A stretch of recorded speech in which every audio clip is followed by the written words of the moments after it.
Hi friends, எல்லாரும் எப்படி இருக்கீங்க? நல்லா இருக்கீங்களா? இன்னைக்கு சூப்பராட்டு மதிய லஞ்சுக்கு ரச சாதத்துக்கு சைடிஷ் ஸ்டார்ட்டு நமக்கு குழந்தைகளுக்குலாம் பிடிச்ச காய் என்னென்னா உருளைக்கிழங்கு தாங்க. ரச சாதம் உருளைக்கிழங்கு பொரியல்னா குழந்தைகளுக்கு ரொம்ப பிடிக்கும். குருமா செய்யலாம், கூட்டு செய்யலாம், உருளைக்கிழங்குல சிப்ஸ் செய்யலாம், எதுனாலும் செய்யலாங்க. இன்னைக்கு உங்களுக்கு என்ன பொரியல் பண்ணணும்? உருளைக்கிழங்கு பொரியல் பண்ணு. உருளைக்கிழங்கு கூட்டு பொரியல் வேண்டாம். பண்ணவா? கூட்டு வேண்டாமா? ஆமாம். சரி, ஓகே. இன்னைக்கு உருளைக்கிழங்கு வச்சு பெப்பர் பொடியும் வரமிளகாத்தூள் வரமல்லி தூள் போட்டு சூப்பர் டேஸ்ட்டில் இன்னைக்கு உருளைக்கிழங்கு ஃப்ரை பண்ணுறது எப்படின்னு பார்க்கலாங்க. என்னோட ஸ்டைலில் பண்ண போகிறேன். வாங்க வீடியோக்குள்ள எப்படி பண்ணுறதுன்னு பார்க்கலாம். உருளைக்கிழங்கு பொரியல் பண்ணதுக்கு கடாயை அடுப்பில் வச்சுட்டு ஒரு 2 ஸ்பூன் தேங்காய் எண்ணெய் ஆட் பண்ணிக்கோங்க. தேங்காய் எண்ணெய் ஆட் பண்ணிட்டு அரை ஸ்பூன் கடுகு, அரை ஸ்பூன் உளுந்தம்பருப்புங்க. உளுந்தம்பருப்பு போடுங்க, நல்லா டேஸ்ட்டாக இருக்கும். அரை ஸ்பூன் ஜீரகங்க. ஜீரகமும் பொரிஞ்சோடனே கருவேப்பிலை தழை போட்டுக்கோங்க.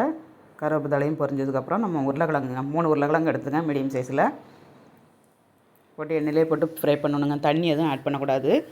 நம்ம உப்பும் மஞ்சள் தூளும் போட்டு வதக்கிட்டு நம்ம மூடி வச்சு வேக வச்சோம்னா தண்ணி இல்லாமலே நம்ம வேக வச்சு எடுத்துடலாங்க. தண்ணி ஊற்றினேன்னா அந்த டேஸ்ட் வந்து மாறிடும். உருளைக்கிழங்குல தண்ணி இல்லாமல் வேக வச்சு எடுத்துக்கோங்க. மூடி வச்சு வேக வைக்கணுங்க. அடுப்பை சிம்மில் வச்சு மூடி வச்சே வேக வைங்க. ஒரு 5 நிமிஷத்தில் வெந்துடும் உங்களுக்கு. இப்போ நல்லா உப்பு மஞ்சளும் போட்டு கிண்டி கொடுத்தாச்சு. மூடி வச்சு கொஞ்சம் நேரத்துக்கு வரைக்கும் நம்ம கிண்டி கொடுக்கணுங்க. நல்லா கிண்டி கொடுத்து இந்த மாதிரி எடுத்துக்கோங்க.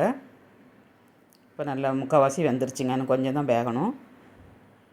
2-3 திருப்பு நான் கிண்டி கொடுத்துட்டேன். இதில் வந்து மசாலா போட்டு நம்ம கிண்டி வேக வச்சிடலாங்க. 1 ஸ்பூன் பெப்பர் பொடி, மஞ்சள் தூள் அரை டீஸ்பூன், வரமிளகாத்தூள் வந்து 1/4 டீஸ்பூன் தான் போட போகிறாங்க. மிளகா வந்து காரமாக இருக்கும், அதனால் 1/4 டீஸ்பூன் விட்டுருக்கேன். பெப்பர் பொடி நிறைய போடுங்க, நல்லாயிருக்கும். கொஞ்சமாக வரமல்லி தூளுங்க, ஒரு அரை டீஸ்பூன் வரமல்லி தூளும் போட்டு நல்லா இந்த மாதிரி கிண்டி கொடுத்து மூடி வச்சு கொஞ்சம் நேரத்துக்கு 2 மட்டம் கிண்டி கொடுங்க. நல்லா வெந்துருங்க உங்களுக்கு.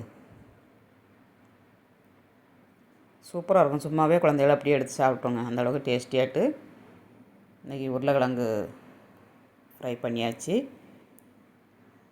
அட்டகாசம் மட்டும் ரெடி ஆயிடுச்சுங்க. ஒரு பவுலில் மாட்டிக்கலாம்.